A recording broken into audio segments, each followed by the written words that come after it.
बारिश के बाद अबू धाबी में क्या हालात बने, पानी के शोर से अंदाजा लगाइए।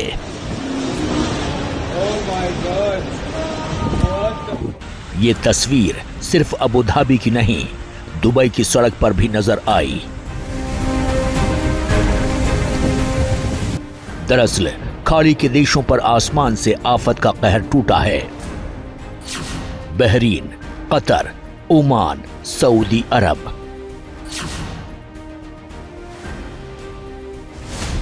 इन देशों में 15 अप्रैल की रात मौसम ने वो रूप दिखाया जिसे देख खाड़ी के तमाम देश सहम गए तो पूरी दुनिया हैरान है। दरअसल 15 अप्रैल यानी सोमवार की रात शुरू हुई बारिश मंगलवार तक रुकी ही नहीं। नतीजा, खाड़ी के कई बड़े शहर बाढ़ की जद में आ गए, जिसका सबसे विकराल रूप दुबई में नजर आया। पड़ोसी देश ओमान में भी बारिश के चलते बाढ़ की स्थिति रही। ओमान में बाढ़ की चपेट में आकर 20 लोग मारे गए हैं। यूएई में बारिश के चलते करीब 300 उड़ानें रद्द करनी पड़ी। दुबई में बारिश ने पिछले 75 साल का रिकॉर्ड तोड़ दिया। रेगिस्तान के बीच बसे शहर दुबई के इंटरनेशनल एयरपोर्ट पर तो 24 घंटे में 6.26 इंच से ज्यादा बारिश हुई। मौसम वैज्ञानिकों का कहना है कि दुबई जैसे शहर में इतनी बारिश 2 सालों में होती है।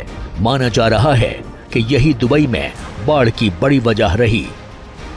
हालांकि खाड़ी देशों में भारी बारिश के पीछे कई एक्सपर्ट्स क्लाउड सीडिंग यानी आर्टिफिशियल बारिश को वजह बता रहे हैं। दरअसल कई मीडिया रिपोर्ट्स में ये कहा गया कि सोमवार को दुबई प्रशासन ने क्लाउड सीडिंग के लिए विमान उड़ाया था, जिसके बाद दुबई में बाढ़ जैसे हालात बन गए। रेगिस्तान के इस इलाके में भारी बारिश क्यों हुई, वजह क्या रही, इस एक मुद्दे पर पूरी दुनिया में डिबेट हो रही है।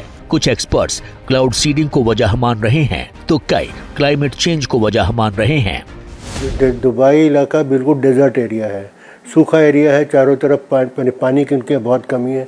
यहाँ तक कि वो पानी तो वहाँ समुंदर से आइसबर्ग लेके आके पानी गिराते हैं, तो पानी की इनकी ज़रूरत रहती है। पर क्लाउड सीडिंग ये लोग करते रहते हैं, काफ़ी अक्सर करते रहते हैं।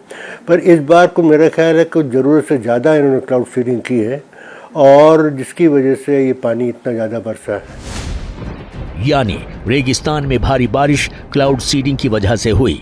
एक्सपर्ट पूरी तरह श्योर नहीं है। इस बीच दुबई का ड्रेनेज सिस्टम भी सवालों में है। बताया जाता है कि आमतौर पर कम बारिश होने के चलते दुबई प्रशासन ने शहर के ड्रेनेज सिस्टम पर ज्यादा ध्यान नहीं दिया।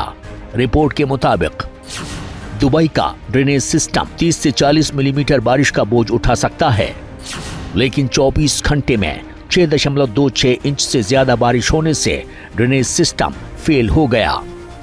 भारी बारिश के बाद दुबई प्रशासन ड्रेनेज सिस्टम को लेकर अलर्ट नजर आ रहा है। इंफ्रास्ट्रक्चर के विकास के निर्देश दिए गए हैं और बताया जा रहा है कि दुबई अब deep tunnel storm water system पर काम कर रहा है, जो अगले 2 साल में बनकर तैयार हो जाएगा।